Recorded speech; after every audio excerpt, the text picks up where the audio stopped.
Hello everyone, this is Devesh Joshi. I welcome you all to digital learning platform of Winsome International School. हम class 11th के geography के chapter 3 के अंदर बात करते हैं इंटीरियर ऑफ द अर्थ की। तो इंटीरियर ऑफ द अर्थ में हमारा ये चैप्टर क्या कहता है, बेसिकली हम पूरे अर्थ के स्ट्रक्चर को समझने के लिए हमारे पास में इंटीरियर ऑफ द अर्थ की इंफॉर्मेशन होना बहुत ज्यादा जरूरी है। बिकॉज इंटीरियर जो है वो स्ट्रक्चर को बहुत इंपैक्ट करता है, किन किन तरीके से वो इंपैक्ट करता है वो सब चीजें हम इस चैप्टर के अंदर देखने वाले हैं।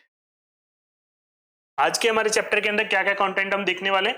फर्स्टली इस चैप्टर का एनसीईआरटी में क्या इंट्रोडक्शन दिया गया है, देन सोर्सेज ऑफ इंफॉर्मेशन क्या है इंटीरियर ऑफ द अर्थ के, देन अर्थक्वेक। तो इन तीनों टॉपिक्स पे आज की क्लास में हम बात करने वाले हैं। यस, तो फर्स्ट हमारी बुक हमें क्या कह रही है, what do you imagine about the nature of the earth. The interior of the earth can be understood only by indirect evidences as neither anyone has nor anyone can reach the interior of the earth। Earth के interior के बारे में हमें जो भी information लेनी है वो हम इनडायरेक्ट सोर्सेज के थ्रू ले सकते हैं। ठीक है, इंटीरियर के बारे में जो भी इंफॉर्मेशन लेनी है वो हम कैसे लेंगे, इनडायरेक्ट सोर्सेज के थ्रू लेंगे। अब इनडायरेक्ट एविडेंसेस या इनडायरेक्ट सोर्सेज के थ्रू क्यों लेंगे, उसका रीजन ये है कि कोई भी अर्थ के इंटीरियर तक नहीं पहुंच सका है ना पहुंच सकता है। क्या रीजन है, क्योंकि अर्थ के इंटीरियर में जैसे जैसे हम नीचे जाते जाते हैं वहां पे टेम्परेचर बहुत बढ़ने लग जाता है। टेम्परेचर जैसे जैसे बढ़ने लग जाता है तो वो हमारे लिए पॉसिबल नहीं है कि हम उतना इंटीरियर में जाके सारे डायरेक्ट एविडेंसेस को कलेक्ट कर सकें। तो कुछ ऐसे इनडायरेक्ट सोर्सेज ऑफ इंफॉर्मेशन के ऊपर हम रिलाई करते हैं जिसके थ्रू हम अर्थ के इंटीरियर को समझते हैं। The configuration of the surface of earth is largely a product of processes operating in the interior of the earth. Exogenic as well as endogenic processes are constantly shaping the landscape.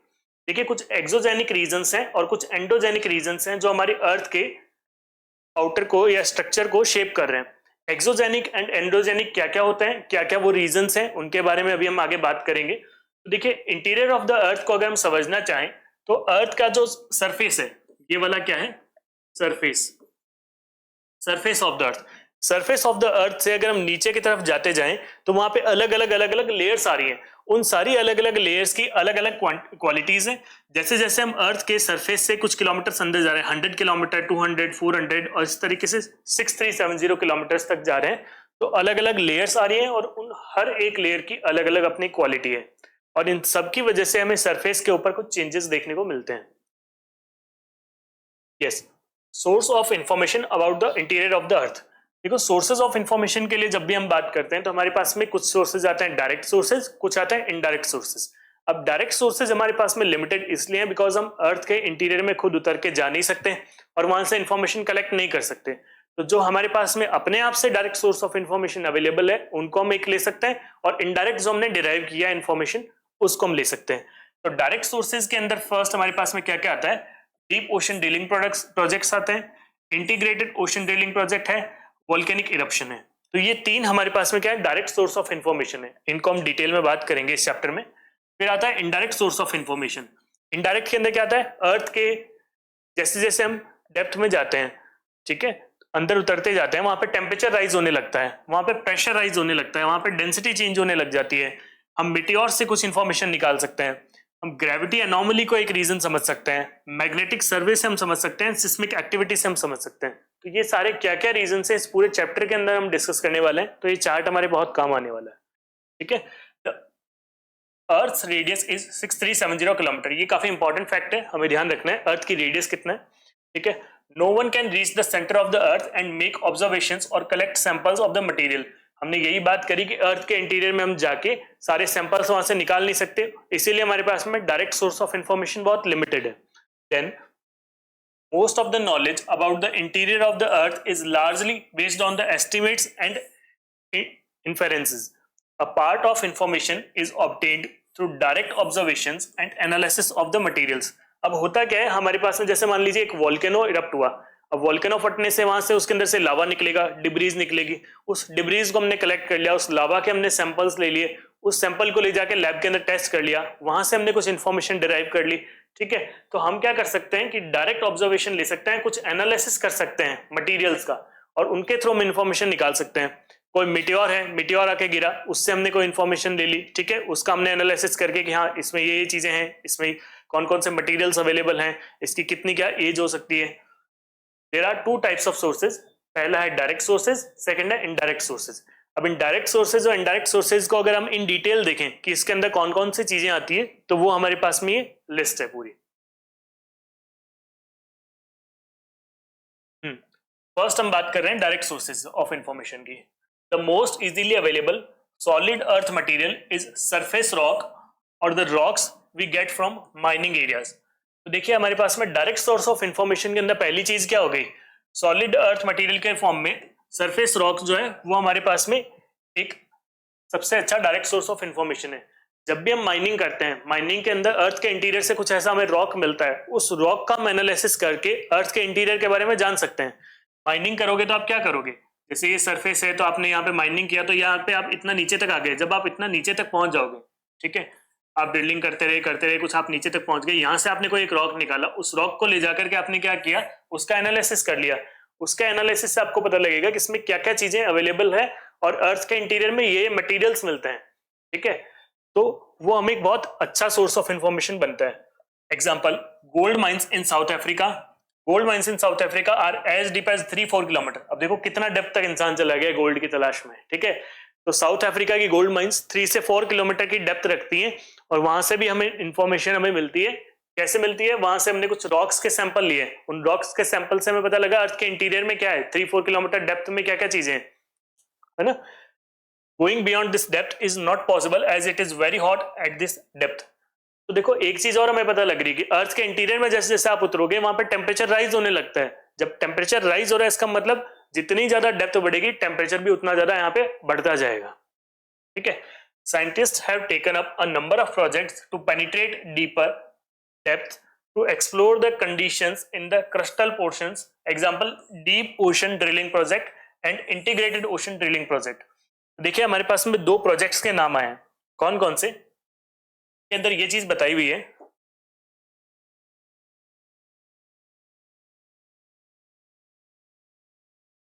देखिए first आया है deep ocean drilling project, first है deep ocean drilling project and second है integrated ocean drilling project. देखो अब हो क्या रहा है, अर्थ के इंटीरियर में जाके हमें इंफॉर्मेशन लेनी है। अर्थ के इंटीरियर में हमने क्या किया, पहले माइनिंग एरिया से ले ली, जैसे साउथ अफ्रीका की गोल्ड माइन है 3-4 किलोमीटर डेप्थ तक जा रही है, वहां से हमने इंफॉर्मेशन निकाल ली कि भाई क्या क्या हमारे पास में रॉक है, उसके अंदर क्या क्या सारी चीजें हैं, उनसे हमें इंफॉर्मेशन मिल गई। देन 3-4 किलोमीटर के भी और नीचे भी तो रॉक हो सकता है, उसके अंदर क्या है, वहां से इंफॉर्मेशन हम कैसे निकाले। तो उसके लिए हमने क्या किया कि 2 प्रोजेक्ट चले, ठीक है, बहुत सारे ऐसे डीपर डेप्थ के हमने रिसर्च के लिए प्रोजेक्ट चलाए, लेकिन 2 सबसे बड़े नाम ध्यान रखने, deep ocean drilling project and integrated ocean drilling project, ठीक है। The deepest drill at Kola in Arctic ocean has so far reached depth of 12 kilometres. Russians बहुत तेज हैं, ठीक है, इन्होंने क्या किया, आर्कटिक ओशन के अंदर ड्रिलिंग करी कोला नाम के एक प्लेस के ऊपर और वहां पे 12 किलोमीटर की डेप्थ तक पहुंच गए, ठीक है। तो 12 किलोमीटर की डेप्थ में जाकर के इन्होंने देखा, ये देखो ये है कोला वाला, ठीक है ना, तो कोला के अंदर इन्होंने क्या किया, ये 12 किलोमीटर की डेप्थ तक पहुंच गए और यहां से इन्होंने फिर सारा रॉक वगैरह निकाला है। अब इससे बियॉन्ड क्यों नहीं जा सके, फिर वही लिमिटेशन आ जाती है कि टेम्परेचर बहुत ज्यादा बढ़ जाता है और भी बहुत सारी टेक्निकल प्रॉब्लम्स आती हैं, इस वजह से इससे डेप्थ में नहीं जा पाए, ठीक है। तो देखो अब है क्या चीज, हम अगर कोला वाली चीज समझे तो ये इतना ज्यादा क्यों है भाई कि भाई 12 किलोमीटर चले गए, ये तो बहुत ज्यादा तो लगता नहीं है, लेकिन अर्थ की अगर आप माइनिंग के अंदर देखो 12 किलोमीटर बहुत ज्यादा माना जा रहा है। रीजन क्या है, मैरियाना ट्रेंच है वो 10.9 के आसपास है, ठीक है, बुर्ज खलीफा की है उससे भी बियॉन्ड चला गया है। तो कोला जो हमारे पास में है, जो हमारी टॉलेस्ट बिल्डिंग अगर अर्थ के ऊपर आप देख रहे हो बुर्ज खलीफा जो है, उससे भी डीप डेप्थ में चला गया है, तो इससे बियॉन्ड जाना पॉसिबल नहीं है। यहां से भी हमने सोर्स ऑफ इंफॉर्मेशन ले लिए। Volcanic eruption forms another source of obtaining direct information as and when the molten material magma is thrown onto the surface of the earth during volcanic eruptions, it becomes available for laboratory analysis। अभी अभी हमने बात करी, volcano जब erupt होता है उसमें से मैग्मा निकलता है, ठीक है, जिसको हम लावा बोलते हैं। तो जो लावा होता है वो जब सरफेस के ऊपर आ जाता है उसका भी हम सैंपल लेके एनालिसिस कर सकते हैं, क्योंकि वो क्या है, अर्थ के इंटीरियर से ही तो आ रहा है ना। जैसे अगर हम मान लो यहाँ पे देखें कि ये मान लीजिए कोई आपके पास में वोल्केनो है, ठीक है, तो ये वोल्केनो क्या कर रहा है, अंदर से ही तो यहाँ से लावा निकाल के भेज रहा है। अब ये लावा क्या है, अंदर की जो भी सारा मटेरियल है वो क्या है, मोल्टन स्टेट के अंदर होता है। लावा हमेशा मोल्टन स्टेट के अंदर होता है। ये मोल्टन स्टेट में कोई चीज क्यों आएगी, कोई भी चीज मेल्ट कब करती है, जब टेम्परेचर हाई होता है। इसका मतलब वहां पे क्या होगा, टेम्परेचर हाई होगा। जब टेम्परेचर हाई होगा तो वहां पे जो भी जितनी भी सारी मटेरियल्स अवेलेबल हैं वो सब पिघल जाएंगे। तो इस वजह से वॉल्केनो से जो हमारे पास में अंदर की सारी डिब्री निकल करके आ रही है, जो लावा निकल करके आ रहा है, वो क्या है, हाई टेम्परेचर के ऊपर है था, और हाई टेम्परेचर की वजह से उसकी जो स्टेट थी वो मोल्टन स्टेट हो गई है। ठीक है, तो ये हमारे पास में वॉल्केनो एक डायरेक्ट क्या इंफॉर्मेशन दे रहा है कि हमारे पास में टेम्परेचर अंदर बहुत ज्यादा हाई है, लावा मोल्टन स्टेट में आता है। Then indirect sources of information, तो इसमें क्या क्या चीज आ रही थी हमारे पास में, देखो अब हमने फर्स्ट स्लाइड के ऊपर एक चीज पढ़ी थी, मैंने आपको कहा था एविडेंसेस ऑफ अर्थ इंटीरियर के अंदर डायरेक्ट सोर्स ऑफ इंफॉर्मेशन है। एक वॉल्केनिक इरप्शन हो गया, ठीक है, एक डीप ओशन ड्रिलिंग प्रोजेक्ट हो गया, एक इंटीग्रेटेड ओशन ड्रिलिंग प्रोजेक्ट हो गया, और एक rocks from mining areas.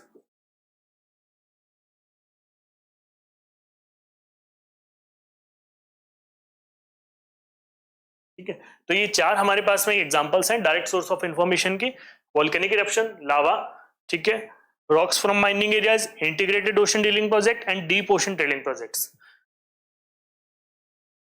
Then हम बात करते हैं indirect sources of information. Analysis of properties of matter indirectly provides information about the interior. We know through the mining activity that temperature and pressure increase with the increasing distance from the surface towards the interior of deeper depths. अब हमें यहाँ पे क्या बात कही गई है, हमें ये बताया हुआ है कि यहाँ जैसे जैसे आप डेप्थ में जाते हो वहां पे क्या होता है, टेम्परेचर एंड प्रेशर, इन दो चीजों की बात करी गई। टेम्परेचर एंड प्रेशर ये इंक्रीज होते हैं, क्या होते हैं, इंक्रीज होते जाते हैं। टेम्परेचर एंड प्रेशर इंक्रीज हो रहा है, तो हमने कोई जाके नीचे नापा तो नहीं है, लेकिन हमें वॉल्केनो ने बता दिया कि अंदर मोल्टन स्टेट के अंदर लावा आ रहा है, इसका मतलब वहां पर टेम्परेचर बहुत ज्यादा होगा, तो ये हमें वहां से पता लग गया। माइनिंग एक्टिविटी से भी हमें पता लग जाता है। तो ये रीजंस हैं जो हमें क्या बता रहे हैं कि इनडायरेक्ट सोर्स ऑफ इंफॉर्मेशन है जहां पे टेम्परेचर एंड प्रेशर इंक्रीज हो रहे हैं डीपर डेप्थ पे। It is also known that density of the material also increases with the depth. ठीक है, मटीरियल की डेंसिटी भी इंक्रीज होती जाती है। डेंसिटी क्यों इंक्रीज होती जा रही है, क्योंकि वहां पे प्रेशर भी इंक्रीज हो रहा है। प्रेशर जैसे जैसे इंक्रीज होगा तो वहां पे जो मटेरियल होगा उसकी डेंसिटी भी बढ़ती जाएगी। It is possible to find the rate of change of these characteristics. Knowing the total thickness of the earth, scientists have estimated the values of temperature, pressure and the density of material at different depth. अब देखो जैसे जैसे हम depth में नीचे नीचे उतरते जा रहे हैं, हो क्या रहा है, टेम्परेचर और प्रेशर बढ़ रहा है। ये रही हमारी अर्थ, इस अर्थ के अंदर हम जैसे जैसे नीचे आ रहे हैं क्या हो रहा है, एक तो टेम्परेचर बढ़ता जा रहा है, एक हमारे पास में प्रेशर बढ़ता जा रहा है। ठीक है ना, प्रेशर बढ़ता जा रहा है, टेम्परेचर प्रेशर बढ़ रहा है, उसके साथ में यहाँ पे डेंसिटी चेंज हो रही है। इस पॉइंट पे डेंसिटी कुछ अलग होगी, और डेप्थ पे आगे डेंसिटी कुछ और अलग, इस पॉइंट पे आगे डेंसिटी अलग। ठीक है, तो जैसे जैसे आप लेवल नीचे आते जा रहे हो वहां पे आपके पास में डेंसिटी चेंज होती जा रही है। तो डेंसिटी का चेंज होना भी हमारे पास में इनडायरेक्ट सोर्स ऑफ इंफॉर्मेशन हो गया है। Another source of information are the meteors that at times reach the earth. Meteors से भी हमें इंफॉर्मेशन मिलती है। कैसे कि मीटियोर्स हालांकि अर्थ से नहीं है, ठीक है, however it may be noted that the materials that becomes available for analysis from the meteors is not from the interior of the earth. The material and the structure of observed in the meteors are similar to that of the earth. अब है क्या, देखो हम ये मान के चलते हैं कि अर्थ के ही सिमिलर टाइम पीरियड के अंदर कुछ और प्लैनेट्स बने होंगे, मीटियोर्स उनका पार्ट रहे होंगे, वो मीटियोर्स अब गलती से अर्थ के ऊपर आ जाते हैं। जब वो अर्थ के ऊपर आ जाते हैं उनका कुछ भी अगर पार्ट बच जाता है तो उसको लेबोरेटरी एनालिसिस के लिए लेके जाते हैं। वहां से हमें पता लगता है कि इसमें कौन कौन से मटेरियल्स अवेलेबल हैं, इसमें कौन कौन सी चीजें अवेलेबल है। ठीक है, तो उन सारी चीजों के बिहाफ पे हम अर्थ के लिए भी ऐसा ही इमेजिन कर सकते हैं कि हाँ अर्थ में भी कुछ इसी तरीके से रही होगी। अर्थ की अब एज इतनी हो चुकी है तो कुछ चीजें ये डिकम्पोज हो गई होगी या इनका परसेंटेज इस वजह से कम हो गया होगा। ठीक है, तो हम अर्थ को उससे रिलेट करके कुछ सोर्स ऑफ इंफॉर्मेशन ला सकते हैं, बना सकते हैं। तो ये हमारे पास में एक इनडायरेक्ट सोर्स ऑफ इंफॉर्मेशन हो गया। तो दो दो चीजें हमें पता लगी, एक तो टेम्परेचर एंड प्रेशर के बारे में, फिर एक मीटियोर्स के बारे में और एक डेंसिटी के बारे में। ठीक है, तो इनडायरेक्ट सोर्स ऑफ इंफॉर्मेशन हमारे पास में ये आते हैं। Then the other indirect source include gravitation, magnetic field and seismic activity. अब देखो सिस्मिक एक्टिविटी कौन सी चीज होती है, अर्थक्वेक के बारे में यहाँ पे बात हो रही है। तो अर्थक्वेक के बारे में हम आने वाले टॉपिक्स के अंदर बात करेंगे, तो हम इसको वहां समझेंगे। ग्रेविटेशन एक बहुत इंपॉर्टेंट सोर्स ऑफ इंफॉर्मेशन बनता है, और मैग्नेटिक फील्ड। तो gravitation force is not the same at different latitudes on the surface it is greater near the poles and less at the equator. देखिए अब होगा क्या,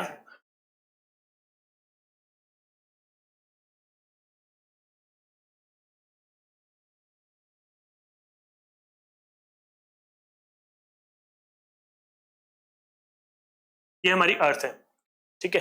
अर्थ के अंदर हमने क्या बात करी थी कि ग्रेविटेशनल फोर्स की वैल्यू अलग अलग होती है। अगर हम यहाँ पे बात करें, ये रहा हमारे पास में नॉर्थ एंड साउथ पोल, ठीक है, ये रहा हमारे पास में इक्वेटर। तो इस इक्वेटर के ऊपर जो ये पॉइंट्स आ रहे हैं, इन पॉइंट्स के ऊपर जितनी वैल्यू हमें मिल रही है वो नॉर्थ और साउथ पोल के ऊपर हमें नहीं मिलने वाली है। उसका रीजन क्या है? उसका रीजन ये है कि यहाँ पे नॉर्थ और साउथ पोल की जो डिस्टेंस है, ये जो डिस्टेंस है वो हमारे पास में क्या है, इक्वेटर की डिस्टेंस के कंपैरिजन में डिफरेंट है। यानी पूरी अर्थ जो है एक स्फेयर नहीं है, एक, ठीक है। तो अर्थ की जो शेप है वो जियोइड है। तो अर्थ की शेप के अंदर हम क्या बात कर रहे हैं, पोल्स और इक्वेटर, पोल्स और इक्वेटर दो चीजें हैं। ये हमारे पास में पोल्स हैं, ठीक है, और ये वाला हमारे पास में इक्वेटर की पूरी लाइन होगी। तो पोल्स और इक्वेटर दोनों इक्वली सिचुएटेड नहीं है, इनकी डिस्टेंस अलग अलग है। पोल्स और इक्वेटर की डिस्टेंस इक्वल नहीं है। जब पोल्स और इक्वेटर की डिस्टेंस इक्वल नहीं है, इसका मतलब यहाँ पे ग्रेविटेशन भी इस नॉर्थ और साउथ पोल की अलग आएगा और इक्वेटर पे आपको अलग मिलने वाला है, ठीक है। तो ये क्यों ऐसी शेप आ रही है, नॉर्थ और साउथ पोल के ऊपर क्यों हमारे पास में अर्थ के अंदर डिस्टेंस कम है, यानी अर्थ की ये वाली जो डिस्टेंस है, ये रीजन आपको डिस्टेंस कम ट्रेवल करनी पड़ेगी। और अगर आप यहाँ देखते हो इक्वेटर के ऊपर, तो आपको डिस्टेंस ज्यादा ट्रेवल करनी पड़ेगी, ये डिस्टेंस आपको ज्यादा ट्रेवल करनी पड़ेगी, ठीक है। इसका रीजन भी हम अर्थ के इंटीरियर से लिंक कर सकते हैं। तो अर्थ के इंटीरियर से ही हमें बहुत सारी इंफॉर्मेशन मिल जाती है कि ग्रेविटेशन में भी चेंज क्यों आ रहा है। तो ये ग्रेविटेशन हमारे पास में एक इनडायरेक्ट सोर्स ऑफ इंफॉर्मेशन बनता है। दूसरा, अगर आप बात करें, ग्रेविटेशन का एक फॉर्मूला होता है ग्रेविटेशनल फोर्स का,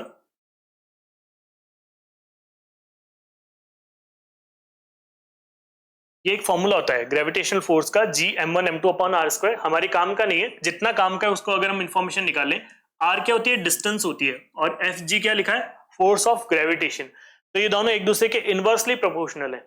यानी अगर आप ये डिस्टेंस बढ़ाओगे तो फोर्स ऑफ ग्रेविटेशन आपके पास में क्या होता जाएगा, कम होता जाएगा। इन दोनों के बीच में एक इनवर्स रिलेशन है।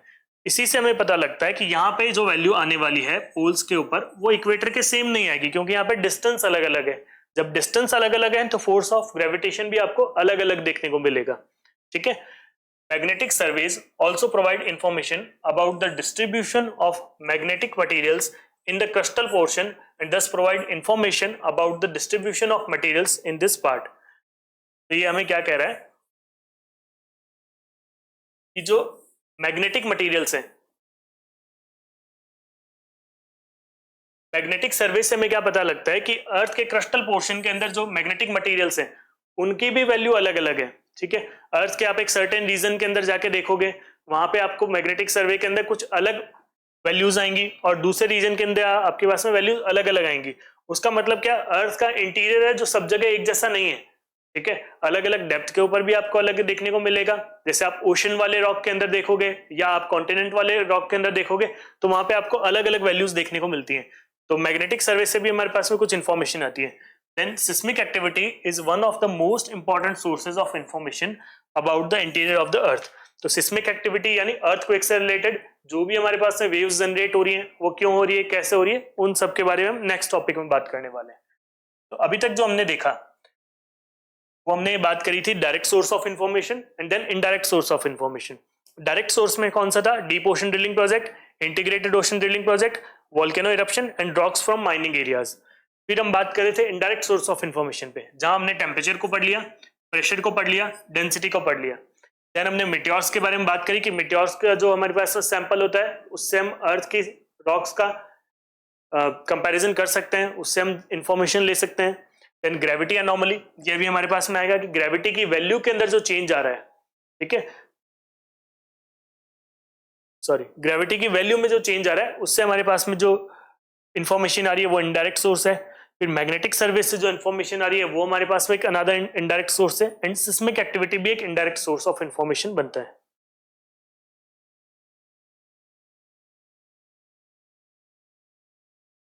The gravitation force is not the same at different latitudes on the surface, is greater than near the poles and less at the equator। अभी अभी हमने बात करी थी, मैंने आपको एक फॉर्मूला लिख करके बताया था कि ग्रेविटेशनल फोर्स है वो इनवर्सली प्रोपोर्शनल टू डिस्टेंस होता है, ठीक है। ये एक रिलेशन मैंने आपके सामने लिखा था। तो देखिए क्या है, less at the equator, region क्या था, इक्वेटर की जो डिस्टेंस थी आर ई, जो मैं लिख रहा हूं यहाँ पे आपके समझने के लिए डिस्टेंस फ्रॉम इक्वेटर लिख रहा हूं,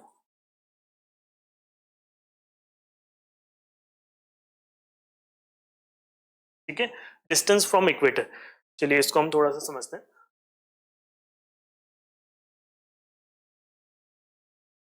ये है हमारे पास में distance from equator, R P में लेके चल रहा हूं, distance from poles, F G में क्या डिनोट कर रहा हूं, ग्रेविटेशनल फोर्स, ठीक है। एक फॉर्मूला मैं आपके सामने थोड़ा सा लिख रहा हूं, फॉर्मूला से एक रिजल्ट डिराइव करके, F G is inversely proportional to 1 by या inversely proportional to R square, ठीक है। तो ये हमें देखो क्या दिखा रहा है, अगर मैं इसी चीज को इस तरीके से लिखता हूं, F G is inversely proportional to 1 by R E square, F ji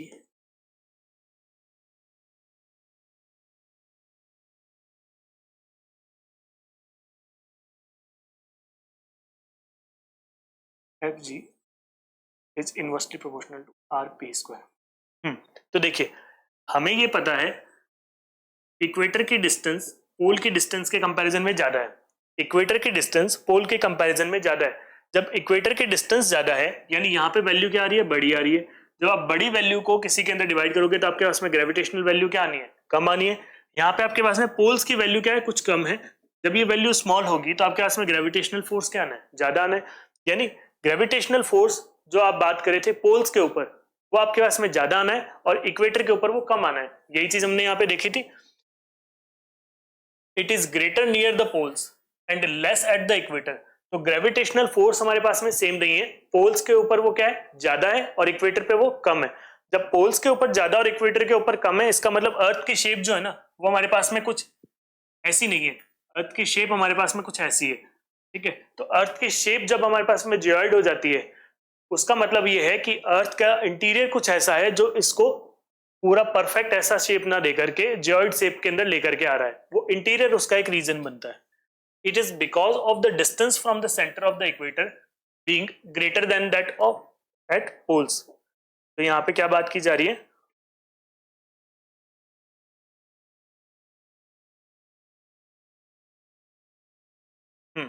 the gravity value also differs according to the mass of the material. The uneven distribution of mass of material within the earth influences this value. The reading of the gravity at different places is influenced by many other factors. These readings differ from the expected values. Such a difference is called gravity anomaly. ये हमारे पास में एक important definition है, gravity anomaly की बात की जा रही है। हम एक्सपेक्ट तो क्या करते हैं कि अर्थ जो है उसके यहाँ पे पोल्स पे और इक्वेटर पे दोनों जगह पे हमें ग्रेविटेशनल फोर्स सेम मिलेगा, लेकिन पोल्स पे और इक्वेटर पे सेम नहीं मिलता है। तो रीडिंग्स के अंदर जो डिफरेंस आ रहा है उसी को क्या कहा है, ग्रेविटी अनोमली। अनोमली का मतलब क्या होता है कि सेम ना होना, कुछ गड़बड़ होना। तो वो सेम नहीं होकर के, एक जैसी ना होकर के डिफरेंट आ रही है, उसी को हमने कहा ग्रेविटी अनोमली। क्योंकि ग्रेविटी के अंदर डिफरेंस हमें देखने को मिल रहा है, इसलिए उसका नाम दिया ग्रेविटी अनोमली, ठीक है। These readings differ from the expected values. Such a difference is called gravity anomaly. अलग-अलग places के ऊपर अलग-अलग वैल्यू आ रही है, वो gravity anomaly है।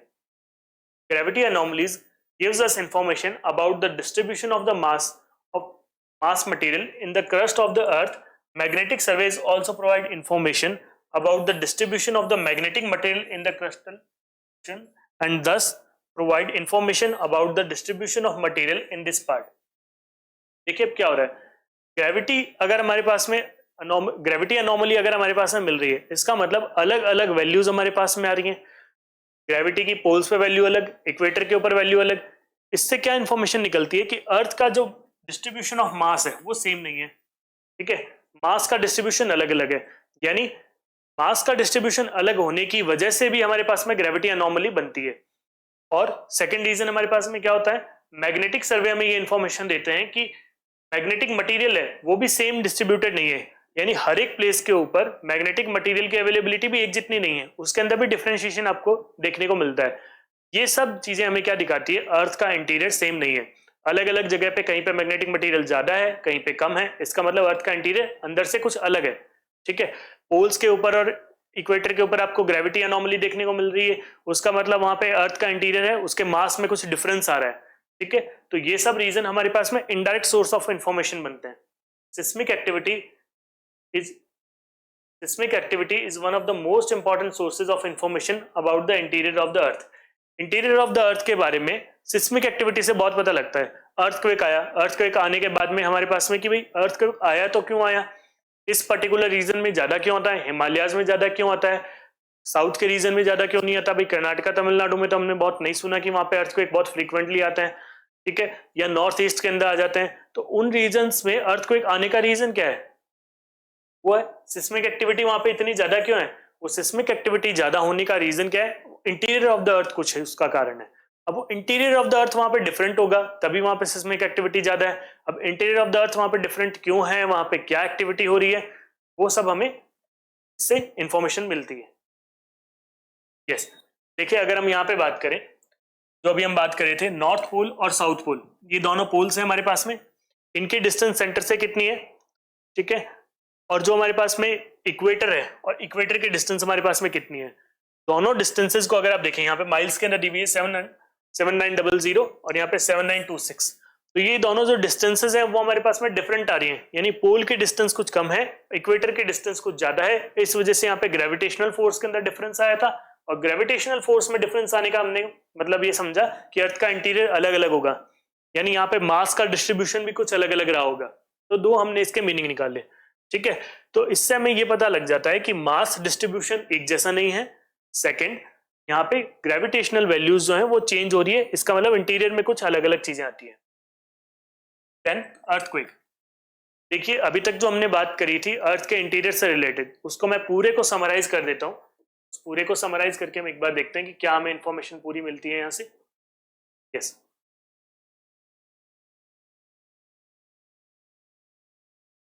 तो आप इस पूरी चीज को एक बार में देख करके समझ सकते हैं कि एविडेंसेस ऑफ अर्थ इंटीरियर दो टाइप के हमारे पास में, direct source of evidences and indirect source of evidences. Direct source of evidences कौन कौन से हैं, deep ocean drilling project, integrated ocean drilling project, volcano eruption and rocks from mining areas.